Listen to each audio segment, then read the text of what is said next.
Bom dia, boa tarde, boa noite, gente. Essa é a nossa quarta parte da aula de movimentos sociais. Ficou um pouquinho maior do que eu esperava, mas acredito que eu tenha contemplado tudo que vocês precisam saber. Por último, mas não menos importante, a gente vai falar um pouco sobre o movimento negro.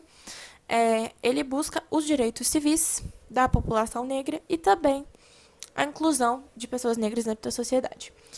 Nesse movimento não existe uma frente única de ação. A gente tem como alguns exemplos, tipo o Black Lives Matter. A gente tem o Partido Pantera Negra, que atualmente não existe mais. A Organização de Unidade Africana. O Movimento Negro Unificado. Então, a gente tem diversas frentes de ação do movimento negro com diversas abordagens diferentes a como esse problema deveria ser tratado. Tipo, alguns deles são menos pacíficos, outros são extremamente pacíficos, tipo, pregam a paz acima de qualquer coisa. Então é legal a gente perceber que as demandas desse movimento, elas variam de acordo com o local em perspectiva. Beleza. As pautas antirracistas estão diretamente associadas às pautas anticoloniais. Por isso que eu falei sobre o termo pessoas não brancas. O movimento negro ele surge com muita força junto do movimento não alinhado. Ele surge com muita força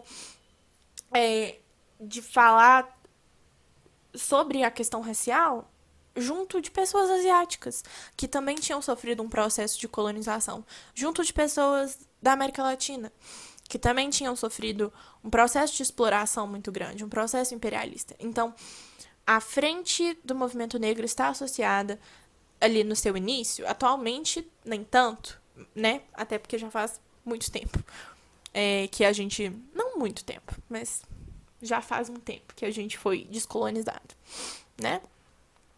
Mas ele estava diretamente associado à luta anti-imperialista também. Então, diversos desses movimentos, eles eram, tipo, contrários à hegemonia estadunidense, contrários à hegemonia da União Soviética também, né? Ali na época da Guerra Fria.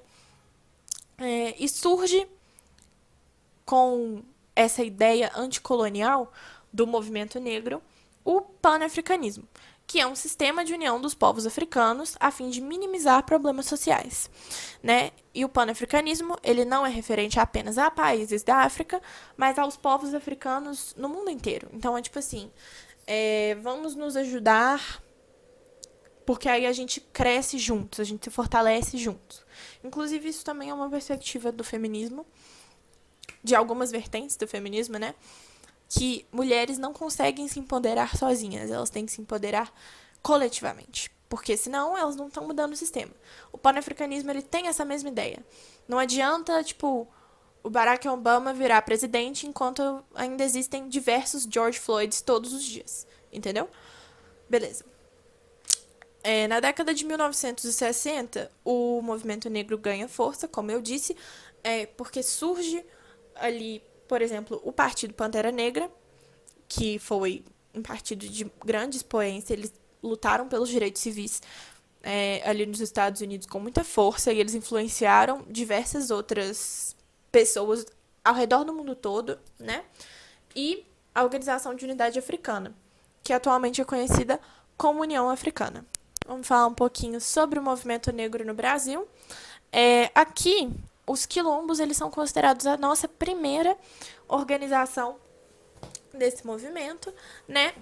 Afinal, eles eram um combate àquela ideologia dominante da época, e ele também era um sistema de união de povos, né? Essas pessoas, elas não necessariamente vinham do mesmo lugar, mas elas estavam ali para se ajudar, para se empoderar e para prevenir que elas como um todo fossem, né, minimizadas a apenas um sistema escravista. Depois da abolição da escravidão, a gente não cria, diferentemente de diversos países, a gente não cria leis segregacionistas no Brasil.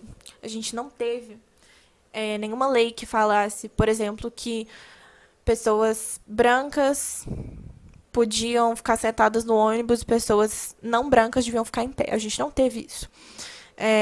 Diversos países criaram esse tipo de lei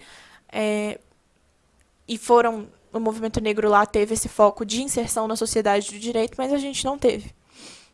A gente teve uma suposta igualdade racial, uma suposta democracia racial, mas que na verdade ela não existia. Então, o movimento no Brasil ele surge para reivindicar a inserção efetiva da população recém-liberta na sociedade, porque não teve nenhum tipo de lei segregacionista, mas também não teve nenhuma política de inclusão, não teve nenhuma política para estabelecimento financeiro dessas pessoas ou para alfabetização de pessoas que estavam sendo escravizadas. Isso não existiu.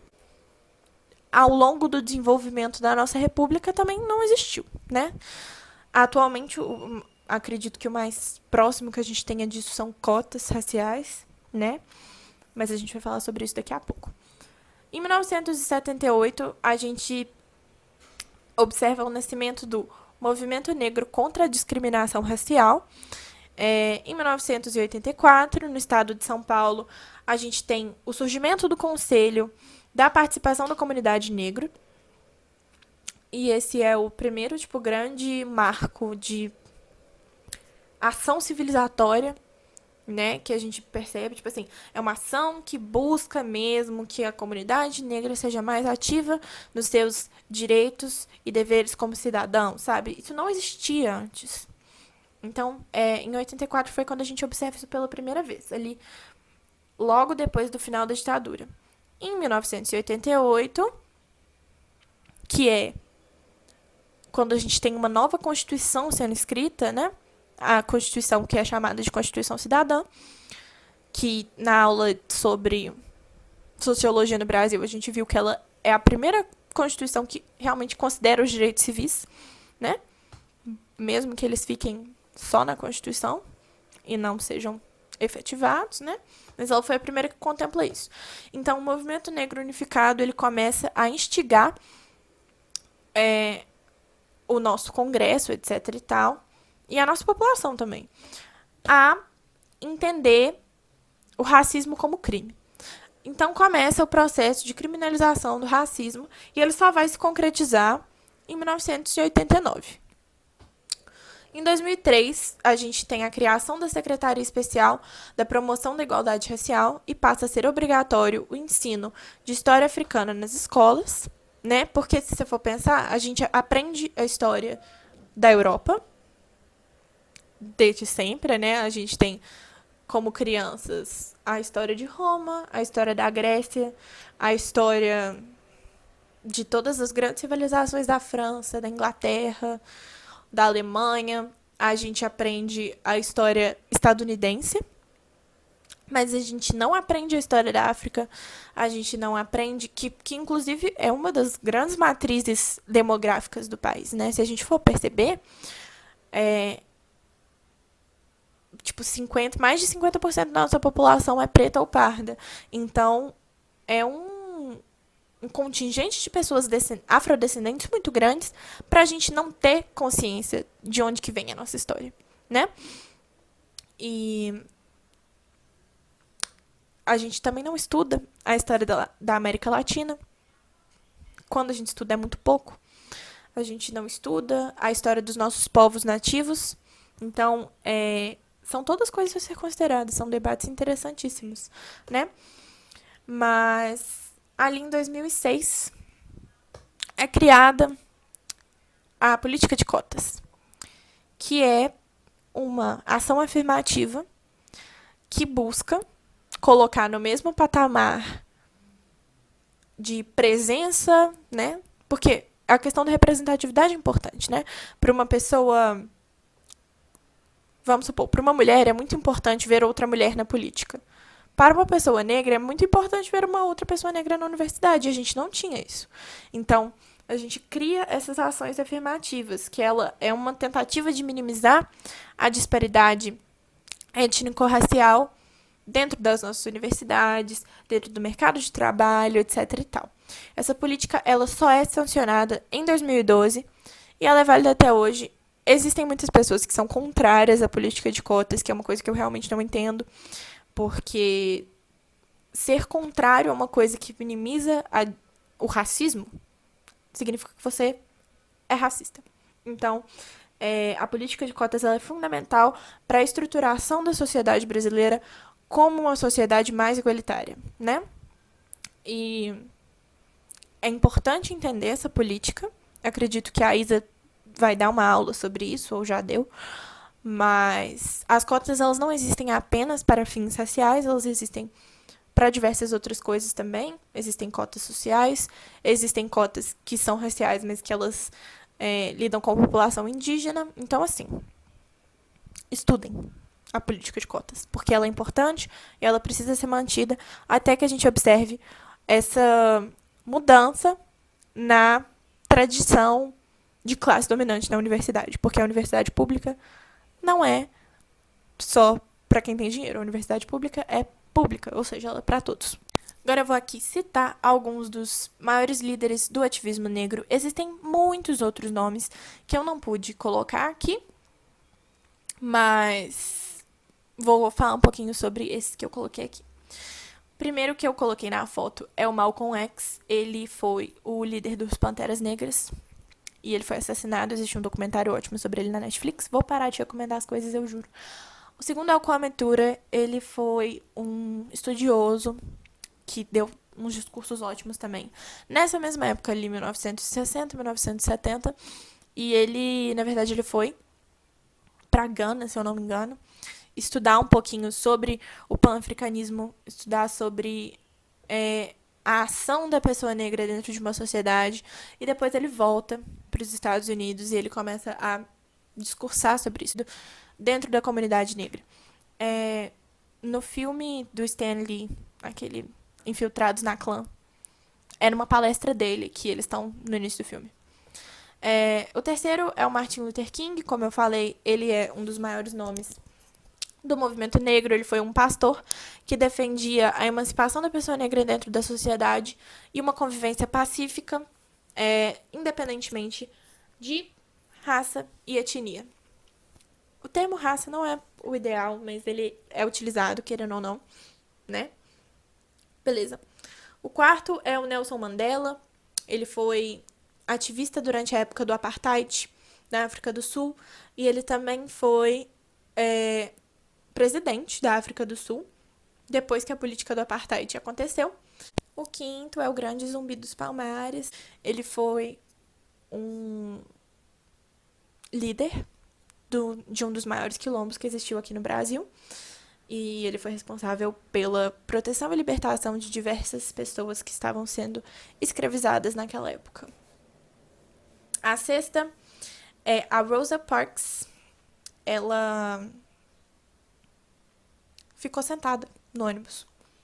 E isso foi uma grande manifestação do sentimento da pessoa negra na época, porque ela estava muito cansada depois de um dia de trabalho e as leis segregacionistas falavam que ela não era para ela estar sentada naquele ônibus, ela tinha que ceder o lugar dela para uma pessoa branca. E ela fala: não, eu vou permanecer sentada. E ela permanece sentada. E aquilo foi um ato de rebelião, tipo assim, ela foi extremamente importante para entender que aquilo era um direito básico dela. Então era isso que ela estava tentando mostrar. A sétima é a Maya Angelou. Ela é uma representante não apenas do movimento negro, mas ela mas também do movimento feminista. Ela foi uma das maiores autoras do movimento do feminismo negro. O oitavo é o João Cândido. Ele é conhecido como o Almirante Negro. E ele foi um dos maiores nomes da revolta da Chibata. Inclusive, ele sofreu muito por causa disso. Mas existe uma música ótima sobre ele, que vale a pena ler a letra depois, que ela conta um pouquinho da história dela. Se eu não me engano, chama O Almirante Negro mesmo. A nona é a Angela Davis. Ela foi uma militante do partido Black Panther e ela trabalhou ali junto do Malcolm X. Ela foi presa. Ela também é uma representante do feminismo negro. Décimo é o Elijah Muhammad, que ele era líder da nação do Islã, que era uma outra vertente ali do movimento negro. Ele lidava muito com pessoas que tinham uma consciência mais africanista, né? E dessa ideia de voltar para raízes, mas pessoas que seguiam a tradição do Islã. Pessoas negras que seguiam a tradição do Islã. E por último, a gente tem a Dandara, que também foi uma ótima líder no Quilombo dos Palmares. Ela foi extremamente revolucionária. E ela foi a primeira mulher militante negra da história do Brasil. Foi essa aula, gente. Eu acho que vocês têm bastante a refletir sobre esses temas. E caso haja alguma dúvida, é só mandar pelo Google Classroom que eu respondo.